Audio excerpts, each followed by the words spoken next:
I'm Ari. And I'm Haley. And you're listening to Chronically Iconic, where we talk about our chronic illness and literally everything else. We did that intro backwards. Yeah, we did. Let's just go with it. It's okay. What's your number, Haley? It's like a 7. A 7? Yeah. No, yeah, I'll 7? stick with that. 7.5? 7.5? Yeah, 7. 7? Okay. Allergies. They're burning the hay fields, and I can't breathe. But also, I still have kidney stones. That's just a depressing time. It's been rough. It's like coming and going. It's like in waves. So like I'll be fine, and then it's just like kidney. And it's just like I can feel the outline of my kidney. But is it like period pain? No, it's worse. Yeah. I've never had issues with my kidney, thankfully. I always have issues with my kidneys. I'm so sorry. It's okay. It's just part of it. I mean... That's just awful. Well, and then they're burning fields because we live in a farming community, so we're surrounded by rice fields, and so the smoke blows in through the city, causing a lot of allergies to flare. That, and I also live in the country. Yeah, you live in the country, so it's like worse. Yeah. Because it's your right there. backyard. Yeah. And so they're baling all the hay. In my backyard. So that's just a rough time, man. We gotta get out of this town. We gotta move to the north. Move to Oregon. Yeah. Oregon?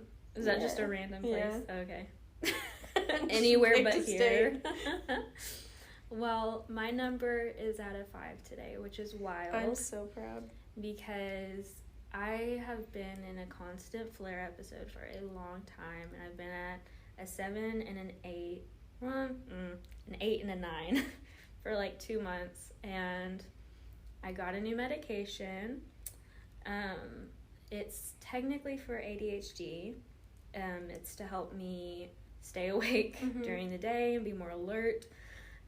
My doctor suspects that I have hypersomnia, which is where you just fall asleep all the time and you're constantly tired and your body like can't concentrate, like it just can't function because you're so drastically tired all the time.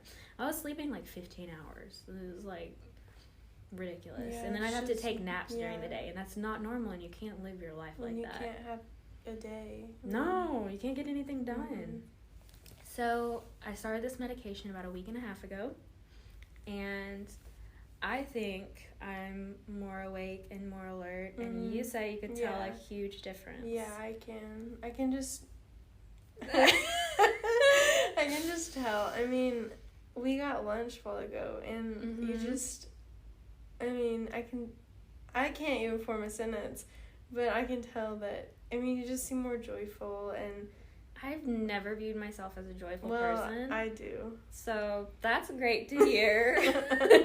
But you just seem like you're enjoying life more. Like, you don't seem like you're exhausted and fatigued. Yes. I think chronic fatigue, I don't know if we've talked about that, but that is something we should talk about at some point. Chronic fatigue is more than I'm just tired. It's more than, just take a nap and you'll be fine. It's constant exhaustion that no matter how much you sleep, how much you rest, you never feel rested, or you're just constantly exhausted, and it's so much more than tired, and I don't know how else to explain it other than it's more than tired. It feels like you're floating on a cloud, or your head's in the clouds. Mine feels like there's like lead in my blood, like lead? Being weighed down. Do you know what I mean? Mine feels like I took too much muscle relaxers. Yes. And I can't wake up. Kind of loopy. Yeah. That's what I feel like right now. My throat is making noises. But you know what I mean? Yeah, you it's just a feel miserable... like you can't wake up.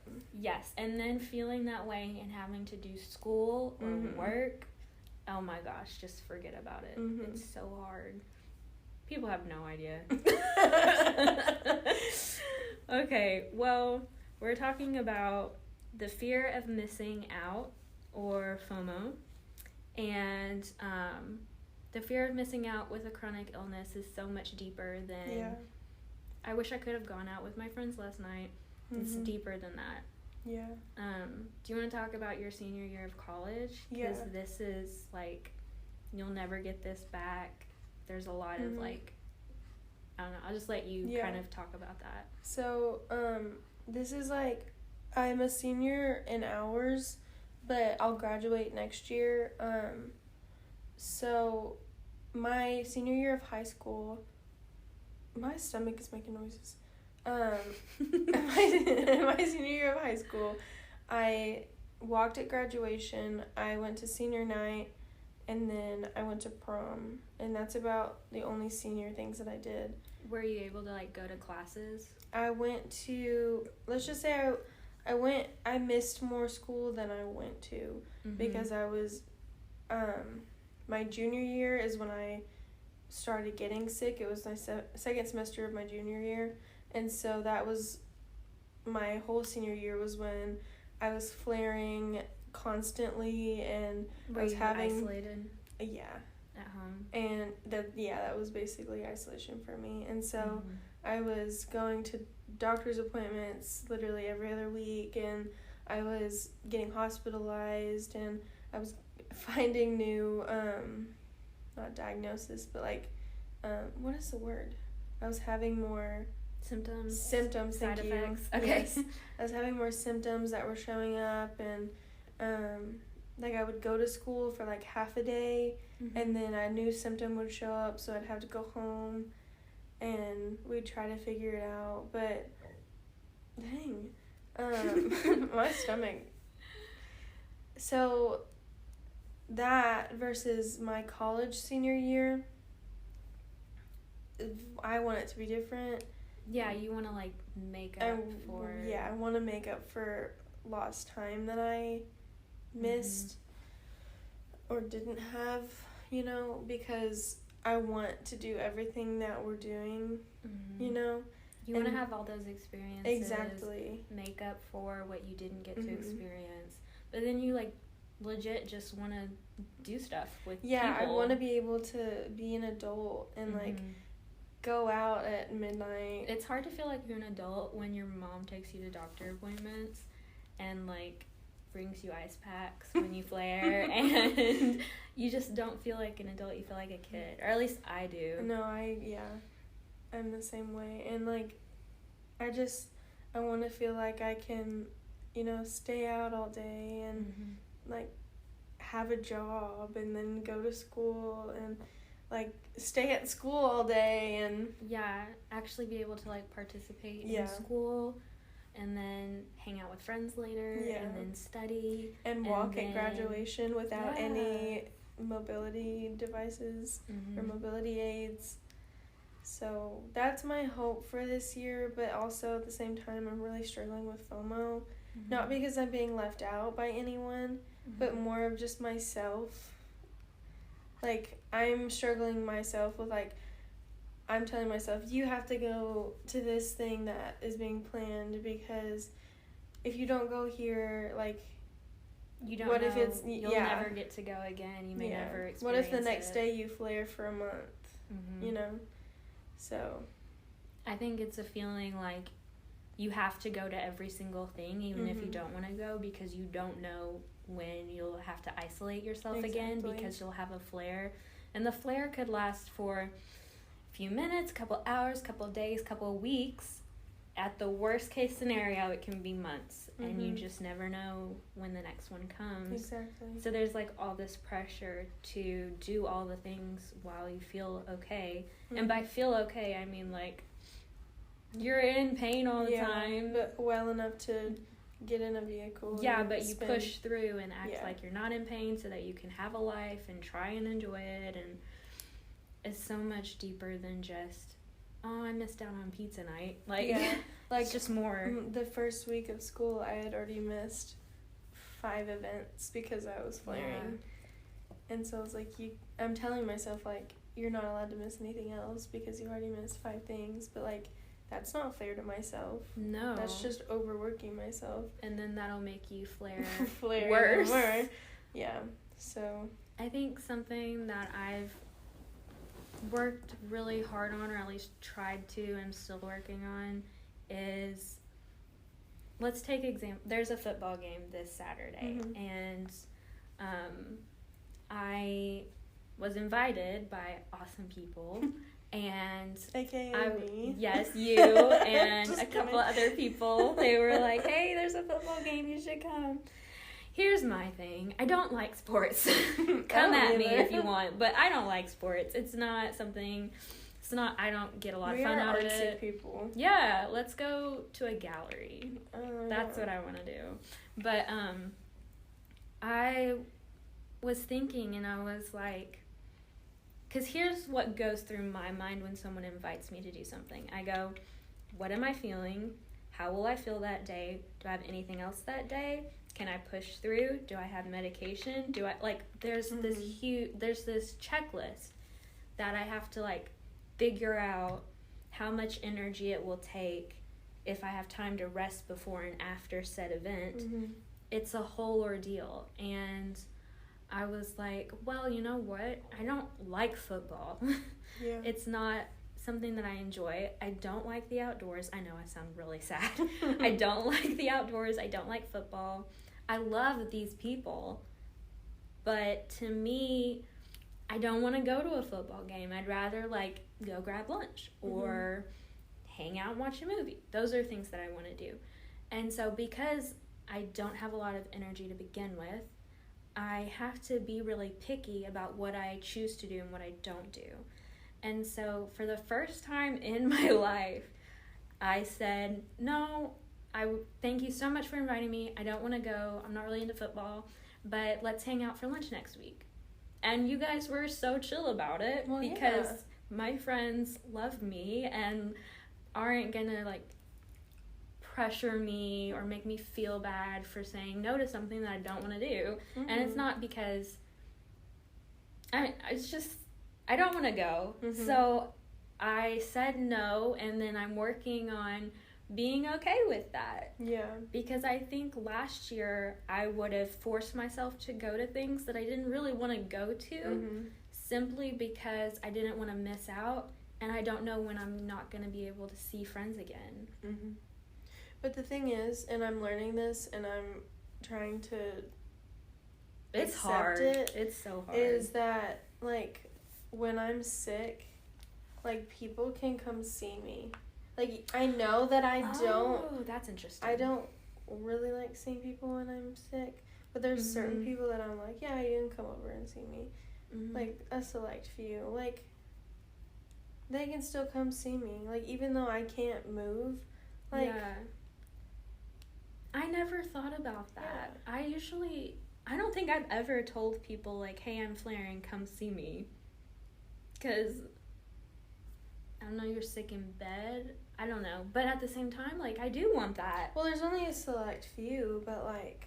Yeah. Even if you aren't it's like in my comfort people, you know? Yeah. People that you feel comfortable around, who understand your illness, who aren't going to judge you for it, all when that people stuff. Research your illness. We have a friend. We do. Her name is Callie, and we love her.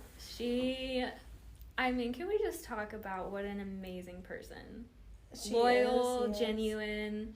So she messaged us in a group chat and was like, hey, I've researched your illness. And we were like, I sobbed.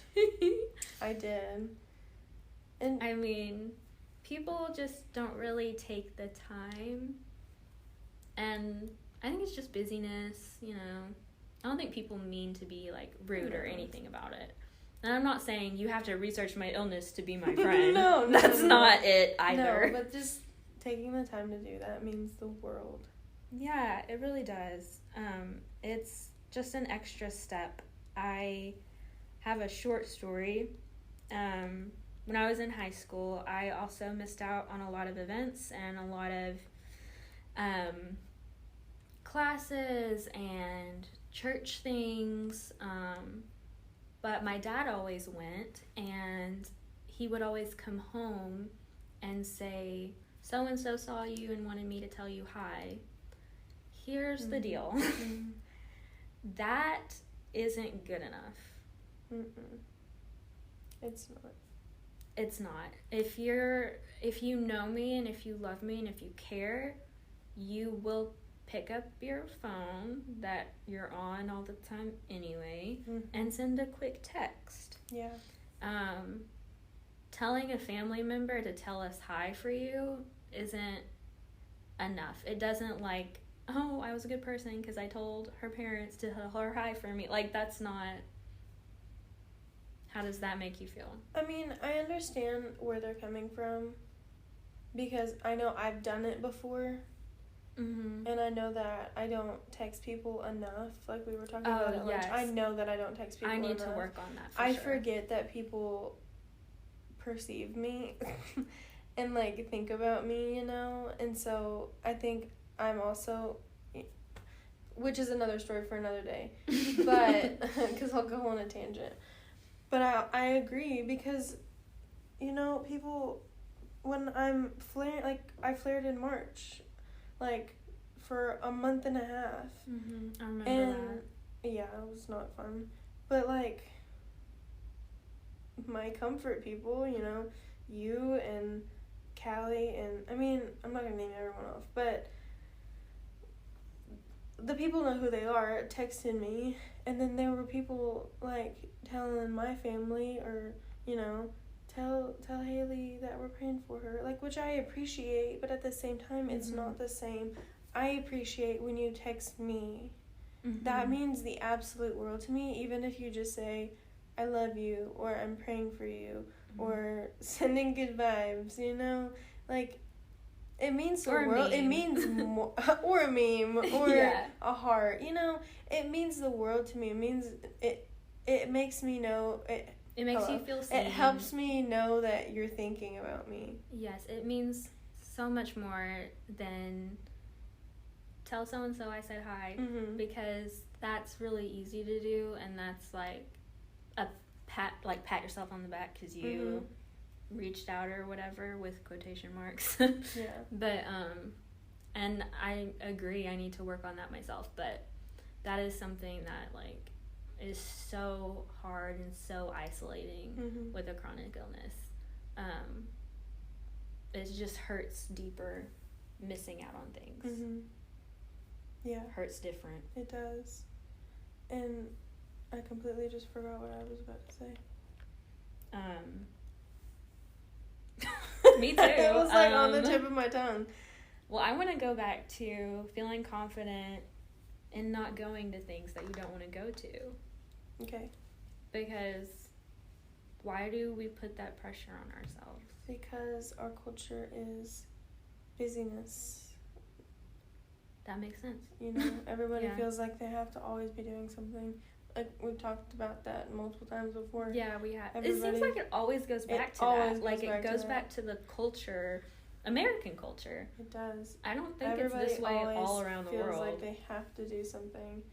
Or, you know, I just literally forgot what I was about to say. Well, it's just exhausting, not being able to keep up and just all of it. Ugh, whatever. Let's talk about social batteries, because that really ties in with the fear of missing out and I don't know, it ties in with that. Yeah, it does. Are you an introvert or an extrovert? I think I'm both. So an ambivert. Yes. But I also, like, I don't know. I think I'm an introvert who can be an extrovert when needed. Does that make sense? Yeah.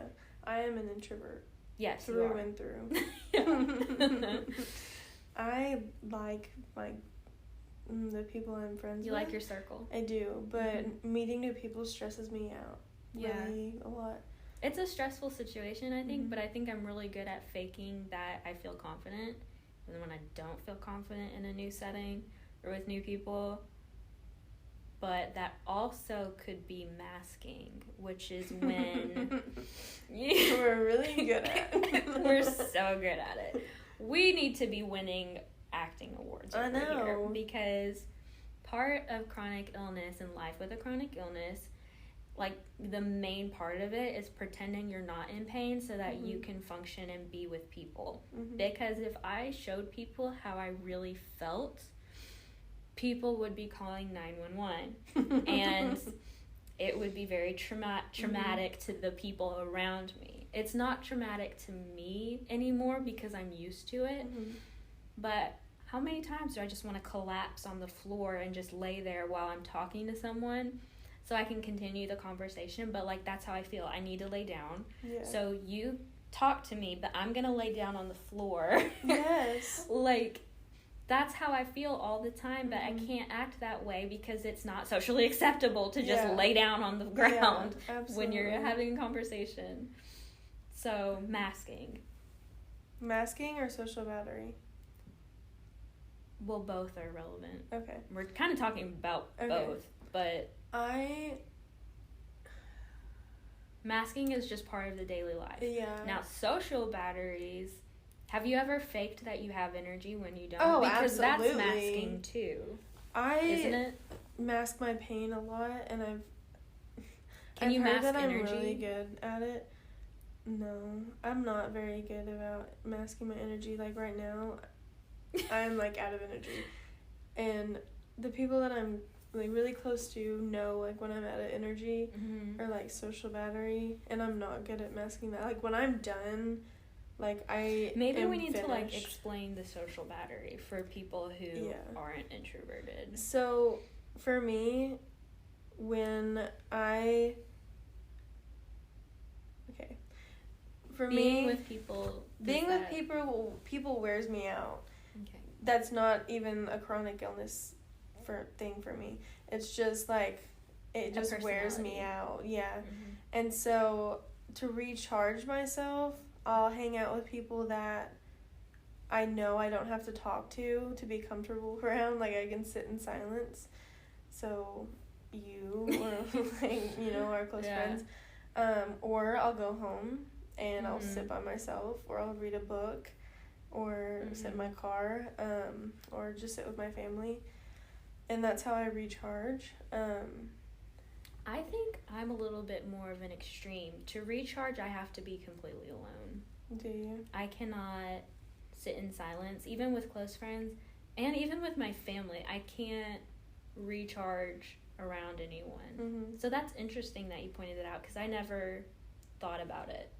And now that we're talking about it, I'm realizing, whoa, I can't recharge around anyone. So that's interesting. I mean, I can recharge around, like, you know, a few people if we're literally not talking and we're sitting in silence and we're, like, doing our own thing, like, at home, like, if we're sitting in silence, you know. I have to go to my room, shut the door, don't talk to me. Under a blanket. Yeah. Well, my whole family, I can be with my dog. They're all extroverts. I can be with my dog and recharge, but that's it. Me too. My whole family... They're extroverts, and I think I'm the only introvert in my family. I think that's accurate. And yeah. I'm really good at pretending I'm an extrovert when it's needed, when I need to be. So, like, if I meet a group of people, I typically come across as an extrovert so that I can be heard and seen. You know what I mean? Yeah, absolutely. And so... I mean, when we met... Yeah. She thought I was a total extrovert. I was like, she reminds me a lot of... Yeah, she just reminded me I just of totally faked that I was an extrovert just because when I'm in a new setting, meeting new people, I feel more comfortable if I'm loud so that I know that I'm being seen.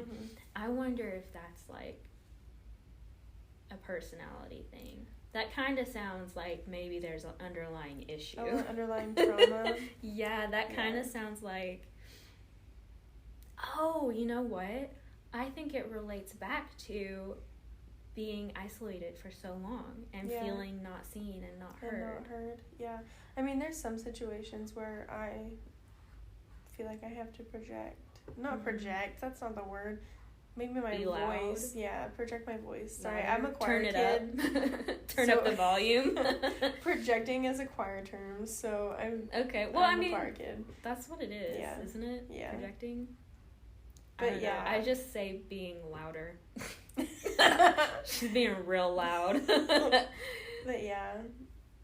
Yeah. So recharging, you can do it with certain people or alone. I have to be completely alone.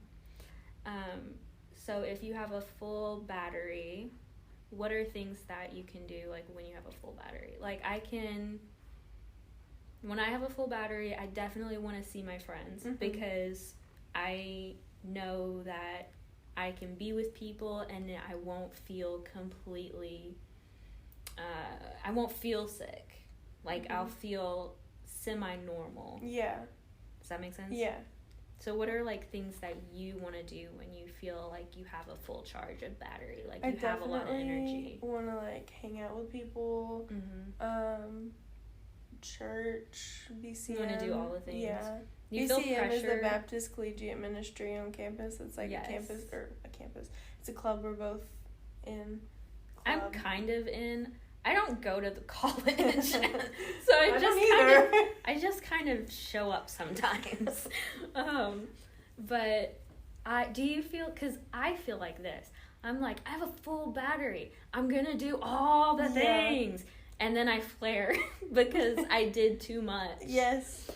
Yep. That was supposed to be me today. Was getting all of this stuff done, and then my work got canceled. And so now... Which is kind of a good thing. Yeah. So it's hard because, like, if something gets canceled, you're sad, but then you're like, yes, I didn't have to cancel. And your plans get canceled that you didn't really want to do. Yeah. That's a great feeling. A great feeling. Because I'm like, do I have to cancel? Or are they going to cancel? Yes. Also, class. I love when class gets canceled and I don't have to email my professors. I feel like you can only tell somebody you're sick so many times before it's like, does she hate me? Yeah. Because I feel like, especially in high school, like, if I had to cancel a plan, like, I would never get invited ever again. Like, and then it was over. Which, again, connects to, like, the fear of missing out. If I don't take the opportunity now and go, even though it's something I don't really want to do, it may never happen again. That's one thing I don't appreciate about I don't think I worded that right. That's one thing that I struggle with. That's what I wanted to say. Is, like, some people will be like, oh, well, she's sick all the time, so we're not going to invite her. They just assume. Or, she's disabled, so she's not going to want to come. And I'm like, you don't even know how I'm feeling today, so why wouldn't you ask me? I mean, people used to do that to me all the time. Yeah. The frustrating part is it could change in an hour. Exactly. So... like, let me take some medicine and take a nap, and I'll get back to you. Yeah. That's all it takes. And then if I still can't go, ask me next time. Yeah, at least, like, give me the opportunity to say no. To be my own person and respond for myself. Yeah. Because I hate when people just don't let me... Yeah. They just assume that, oh, she can't go because she's always sick. Yes, I'm always sick, but there are rare occasions like today when my pain level is really low and I can go and I can have a good time. Give me a chance to, like, enjoy. Like, just give me a chance. Let me be a human. Let me just try. And then there are rare occasions with really special people where even if I'm at, like, an 8 or a 9, I'll push through because I want to show up and I want to be there. Yeah. But then it's hard to explain to people. Like, it's so confusing to other people because I know standing on the outside looking in, I look okay. I don't look sick. I'm not in a wheelchair. So it doesn't make sense when I cancel and then show up at other times. Do you know what I mean? Yeah, I do. And that's what I appreciated about what Callie said today when she was talking about, when she was like, now I finally understand what the difference is between a visible disability and an invisible disability. Yes, Callie, we love you. We do love you. Great friend. Mm-hmm. And the hard part about invisible illnesses is people forget that you have one. Mm-hmm. And then, I don't know. Unless you are constantly reminding them, which you shouldn't have to. Well, that can be annoying. Yeah. And then they're like, don't talk about your disability all the time. I'm like, what do you want from me? It's so hard because you want to show people, and then when they start to see how hard it is, they're like, whoa, that's too much. Mm-hmm. I can't handle. Yeah. Like, do you know what I mean? Yeah. Which, exactly. And then it's just confusing to me because I'm like, I think that people just don't understand. They don't understand, and that's okay. It is okay.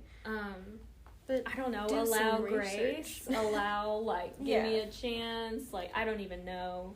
I don't know. I feel, like, overwhelmed because there are so many things, and, like, I just want people to maybe, like, just stay open-minded.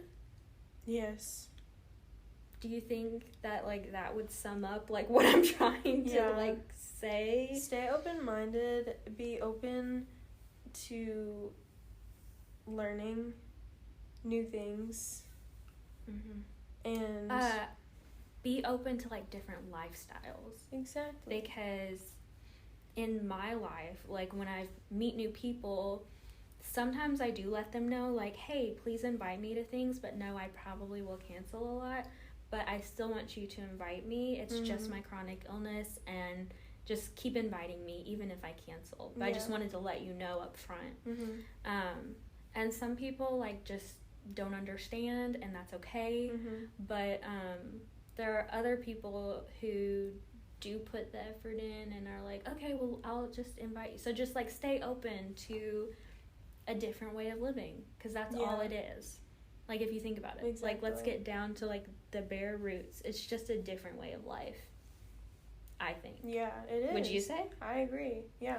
I mean, like, there are other layers to it, but, like, you know, if we're just, like, talking about making friends and, like, being invited to places and not wanting to miss out, it's just a different lifestyle. So that's interesting. I'm going to start using that in everyday conversation. I like that. It's just a different lifestyle. It is.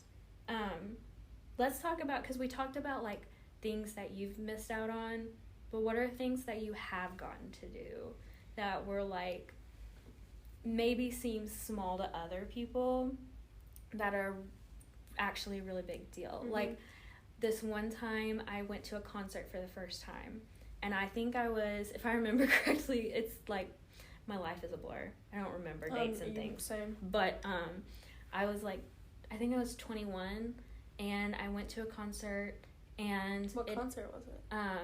Oh gosh, I'm sorry, I don't remember. I can see the place, I can see the people playing. I don't remember the band. I feel terrible, but whatever. We're just gonna keep going. Okay. So I went, and it ended up playing, like, in this, like, bar, so it wasn't really, like, a concert. And I went with a friend, and it was us and a small family and the band members, and that was it in, like, this mini concert. I love that. And I had the most fun time. Like, it was so great. I had never listened to their music either. And I didn't think I was going to get to go because it was an hour away. I would have to ride with someone. You know, riding in a car for a certain amount of time causes pain. New surroundings, anxiety, all that kind of stuff. I didn't think I was going to get to go, and then I did, and it was just the most fun. And it was just us and a couple other people, and we had, like, a private concert. It was so cool. So that's something that I got to do. That. I don't know. Because, like, I have something that, like, I was really sick, and then I did this thing, and, like... Well, let's talk about something that. Happened. Well, it's, like, a good thing. Okay, so... share, because now I want to know. Okay, well, I when I was really sick my junior year of high school, I lost feeling, like, completely in my left hand. And I still don't have feeling in my left hand. But that meant I couldn't play the flute anymore. And I was first chair in our band, and then I had made all-region from 7th grade to my senior year of high school. That's amazing. I tried out for All-State my junior and senior year. So I really enjoyed playing the flute. You were really good. I really you were enjoyed good. it. Toot your own horn. Thank you. I'm not good at that. But I couldn't play anymore. And so I still, like, sat. I was doing physical therapy for my hand and my legs, because physical therapy. And after, how many months was that? I believe, because it happened in January, I think it was in April, I found out that I could feel sharp. So I put sharp, what's it called? It sticks Velcro on my flute, like the little circles on the holes, or not the holes, but the buttons. So that I could feel it to play. So the day that I figured that out, the next day, that's brilliant. I found out, we did that. I didn't tell my my teacher, but he was literally, still is, one of my favorite people in the whole wide world. I love you, Mr. Hogard. But so that day in band class, I played all of the solos without telling him. And he, like, looked over and he stopped and he was like, "You're playing." So yeah, that was, like, that's so cool. One of the best moments in my junior year of high school, just because, I thought I wasn't ever going to be able to play again, or I was going to, like, have to reteach myself. And I didn't have to, because it was all, like, muscle memory. Yeah. So. Wow, that's so amazing. Yeah. What a cool story. Is there anything else you've gotten to do? Things that, like, you didn't think you would be able to do? I don't know. This concert was huge for me. The sleepover at your house. Yeah. Let's just, like, talk about how, like, in high school we didn't have regular high school life. And so I had, like, a couple of sleepovers, but that was it. And so when we had a sleepover as adults, and it was like, oh my gosh, I feel like I'm in high school, and it was so great. And I didn't think I was going to be able to spend the night because I have sleep apnea, and I have to sleep with a face mask on that connects to a tube that helps me breathe at night. It's a whole thing. And I was like, well, I can't sleep on the floor in sleeping bags. I can't do that. My body will not. And so you were like, it's totally fine. We have a couch. And I was like, well, okay. So I brought all my medical equipment. And I was like, I am ready to sleep over. And we stayed up late. And when I was done, when my social batteries ran out, I said, okay, I'm going to bed. And y'all were like, okay, bye. Good night. And I went to bed, and I woke up, and I was like, I did it. I slept over. And it was just, like, such a feel-good moment for me. And it's something silly because, like, as a 20-something, having a sleepover, like, isn't really something people do anymore, I guess. Maybe they do. Sleepovers. I love them now that I get to do them and experience them, but, like, I feel kind of, like, behind, you know what I mean? Because we're, like, doing high school stuff now. I really didn't ever sleep over at people's houses. Yeah, same. So that's something else that I got to do that was, like, just so cool. Just, like, so silly, but anyway. I'm trying to think of another one. I remember, this isn't really that big. I don't know. I feel like it just all, like, smushes together, you know? Trauma. I remember my first semester of my sophomore year of college, Caitlin and I we wanted to go to Nashville for one of our I'm literally wearing the t-shirt. Wow. For one of our favorite. You have the coolest band tee collection Thank of you. anyone I know. Thank you. We were gonna go see Dodie. We have loved her since we were both in middle school. Oh my gosh. And she started on YouTube, and then was finally like doing tours. Not on YouTube. And so Caitlin and I were like, she's coming close to us. We have to go see her. Yeah. We bought the tickets that summer before, and the concert was in November. I think. October. No. September, because it was on the 21st of September, and we sang "Do You Remember?" That's how I remember the date. Song. That's how I remember that it was that date. Anyways, but the month before, that was when I started having migraines. Oh no. Like first ever. So I was hospitalized for a week. The week before we were supposed to go to Nashville. And you were hospitalized because of migraines. And how bad was the migraine? It was like a 9 out of 10. For you to be hospitalized? Did y'all go to the emergency room? I went to the emergency room at UAMS because I had that migraine for 2 weeks. I've had a migraine for a week and a half. It was something like that too. Why? I don't know. Why? It's awful. Horrific. But they're Continue. like, when that happens, they tell me to go up there because they have this migraine cocktail that's supposed to help you. Well, it never helps me, and so they typically just give me fluids and send me on my way. Well, you need to. So I need to. Yeah. Find your doctor. Yeah, you do. But tried the migraine cocktail in the ER. Didn't work. So they hospitalized me for, I think it was a week, but it might have been like 3 or 4 days. And this is all before you're supposed to go? It was like a week before I was supposed to go to Nashville. And so Caitlin and I were talking, and my mom and I were talking, and my dad and I were talking, and we were just like, I don't know if it's smart. Then my migraine goes away.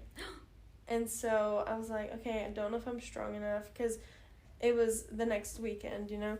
And so... Can I just, jump in real quick? Okay, so migraines, that after, I call it a migraine hangover. Yeah. You have to, recover from having a migraine because you feel like someone beat you up. Yes. Oh, my gosh, it's awful. I feel like I have a black eye every time I have a migraine. I can't sit up. I can't walk around. I'm holding onto the wall. Yeah. It's just terrible. Yeah. So, yes. Yeah. I just wanted to put that in there real quick. Continue. But, so, migraine fixed. I go home. The day I'm going home, I have a picture of this. My mom was driving me home from the hospital, and I'm, trying to picture it. But there's, my mom used to drive, this red Jeep, or maybe it was a Jeep. I think it was a Nissan. It was a Nissan. But there's a blue butterfly that landed on the windshield.